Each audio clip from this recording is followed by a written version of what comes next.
Selamat siang, salam sejahtera untuk kita semua. Perkenalkan, nama saya Jalaluddin Puamou, NIM 17030800024 dari jurusan Sosiologi kelas reguler sore B.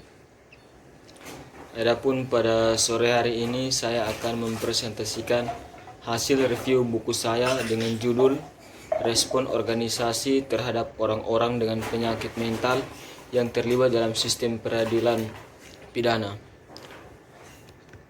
Adapun penelitian masalah sosial dan kebijakan publik, bagian 1,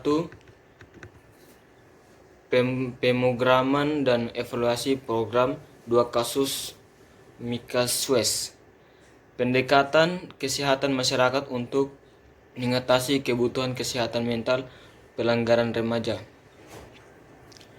Program layanan pemuda Rumah Sakit Lamuel Statuk mengadopsi pendekatan kesehatan masyarakat untuk mengatasi kebutuhan kesehatan mental pelanggaran remaja yang dipenjara di Mesa Suez. Program ini yang beroperasi selama 6 tahun, memberi perawatan psikiatri dan neurologis untuk anak muda yang nakal, serta pelatihan untuk pemuda Mesa Quest. Program ini diakui dan berusaha untuk mengatasi kesenjangan perawatan kesehatan untuk mendapatkan layanan kesehatan mental yang berkualitas. Epidemiologi penyakit mental di kalangan pelanggaran remaja. National Mental Health Association melaporkan tingkat gangguan kesehatan mental 60-75% untuk remaja yang dipenjara.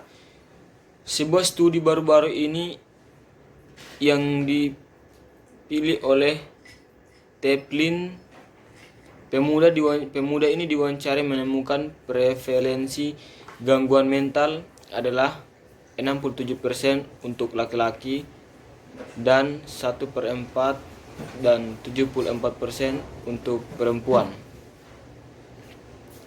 Selain itu, tingkat komorbiditas di kalangan pelanggaran remaja, terutama penyalahgunaan zat dan gangguan kesehatan mental, telah dilaporkan setinggi 67%.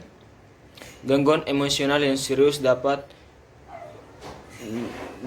didefinisikan sebagai gangguan emosional yang mengarah pada gangguan fungsionalis ekstrim. Selanjutnya, kesehatan masyarakat dan layanan psikiatri untuk pelanggaran remaja yang sakit mental. Federal Hadley Popel 2000 dan 2010 memberikan inisiatif yang lebih luas yang diuraikan dalam agenda perawatan kesehatan selama 10 tahun sebelumnya dan berikutnya. Tujuan dari inisiatif ini adalah untuk meningkatkan rentang hidup sehat, baik hal kuantitas dan kuantitas maupun kualitas, untuk semua orang Amerika. Untuk para stres psikologis, banyak pemuda nakal menyebabkan kelas sosial yang tidak merata. Selanjutnya, hasil program utama yang dicapai dan keterbatasan YSP disajikan dalam kaitannya dengan masing-masing bidang tujuan awal. Tujuan awalnya meningkatkan kualitas dan akses keperawatan bagi kaum muda, meningkatkan kelangsungan perawatan bagi remaja, mengembangkan kesempatan pelatihan bagi para profesional kesehatan mental dan membangun basis data. Perawatan psikiatri diberikan pada waktu yang dijadwalkan secara teratur. Lebih dari 25 fasilitas DSY oleh psikiater anak dan remaja bersifat bersertifikat dewan serta konsultan UFORS yang tersedia melalui halaman.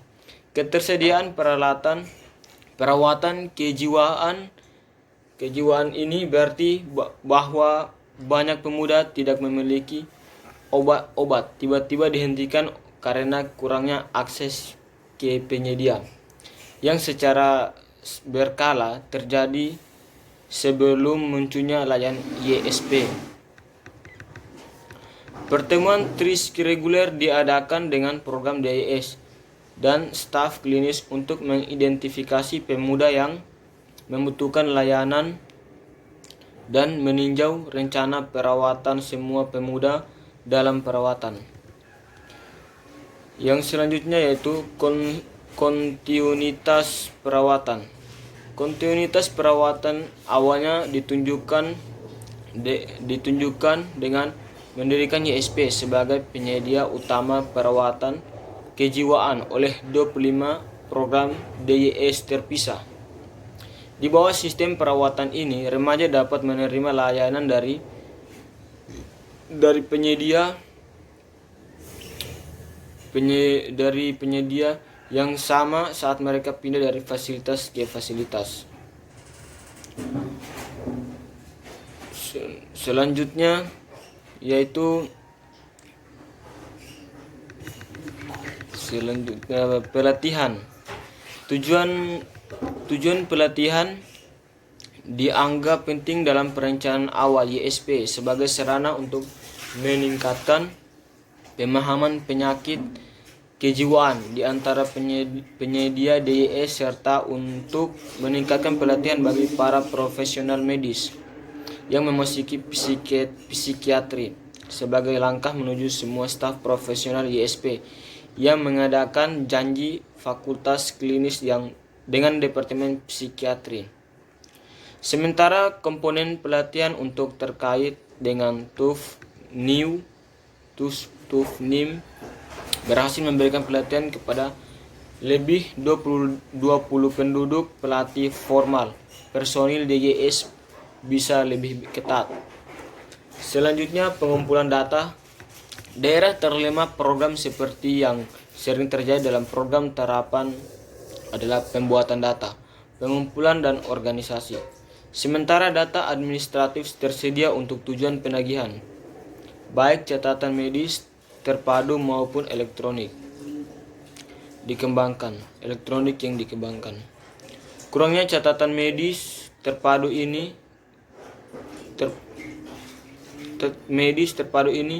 mengganggu kelangsungan perawatan seperti yang disebutkan sebelumnya dan memaksa staf untuk membawa semua catatan dari program ke program. Selanjutnya yaitu bagian kedua, penilaian rasio 2 kasus dari seluruh dunia. Bab ini menawarkan studi prospektif dan naturalistik tentang dampak dari program manajemen risiko dalam memberikan penilaian risiko pada pelanggar muda yang tidak normal secara mental, berbahaya atau merugikan diri sendiri. Sebagai hasil dari penilaian risiko, pengurangan perilaku kekerasan berbahaya untuk merugikan diri sendiri secara signifikan terkait dengan penurunan jumlah faktor risiko sekitar 80% diberhentikan langsung kembali ke masyarakat. Deskripsi manajemen risiko program struktur. Program manajemen risiko terstruktur karena terdiri dari 24 modul yang menetapkan penerapan teknik perilaku kognitif tertentu untuk mengurangi faktor risiko atau memperkuat faktor perlindungan. Staf multidisiplin dilatih oleh penulis untuk memberikan setiap modul. Tujuan dari setiap sesi adalah untuk menantang dan mengubah distorsi kognitif, mengembangkan atau meningkatkan proses kognitif sebagai pemecahan masalah, pemerhatian dan konsentrasi pengajar prososial atau positif sebagai positif berbicara diri dan mengembangkan berbagai teknik gangguan dan keterampilan mengatasi lainnya. Kaum muda seperti itu cenderung meningkatkan perilaku kekerasan mereka karena mendapatkan wawasan dan menimbulkan tentang bagi lainnya yang ditujukan untuk korban daripada pelaku kekerasan. Caroline S. Breda 96. Pemuda ini ditahan setiap saat adjudikasi petisi menunjukkan apakah petisi resmi diajukan terhadap pemuda yang sedang asupan. Status adjudikasi mengidentifikasi pemuda yang tidak direkomendasikan untuk judicial review. Mereka memiliki judicial review tetapi ditemukan tidak nakal. Mereka yang diadili nakal selama peninjauan. Pelaku etnis dan pengambilan remaja arahan untuk penyalahgunaan zat layanan. Faktor-faktor yang dianggap stereotip di alam atau ras moderat, efek variabel lain. Kriteria pertama sangat mudah, kedua dan ketiga dapat menjamin beberapa elaborasi. Pertimbangan premis berikut. Remaja yang dibesarkan oleh satu atau lebih rentang terhadap kriminalitas daripada remaja yang dibesarkan oleh dua orang tua biologis. Orang kulit hitam yang lebih mungkin daripada orang kulit putih untuk tinggal di rumah tangga berkepala tunggal, mungkin mengalami hasil diskriminatif karena gagasan yang telah terjadi sebelum di antara para pejabat pengadilan tentang pemuda yang dibesarkan oleh orang tua tunggal. Penelitian ini membahas pertanyaan penting tentang perbedaan etnis dan keputusan pengadilan remaja untuk membuat layanan yang tersedia bagi pelanggar muda. Banyak di antara memiliki masalah serius berkaitan dengan obat-obatan atau alkohol. Secara keseluruhan, tingkat 2-4% rujukan pengobatan A dan AMP diamati menunjukkan bahwa pengendalian serius kurang memanfaatkan pilihan terapeutik untuk remaja terlepas dari etnis mereka. Terima kasih, mungkin itu saja yang dapat saya jelaskan. Selamat siang.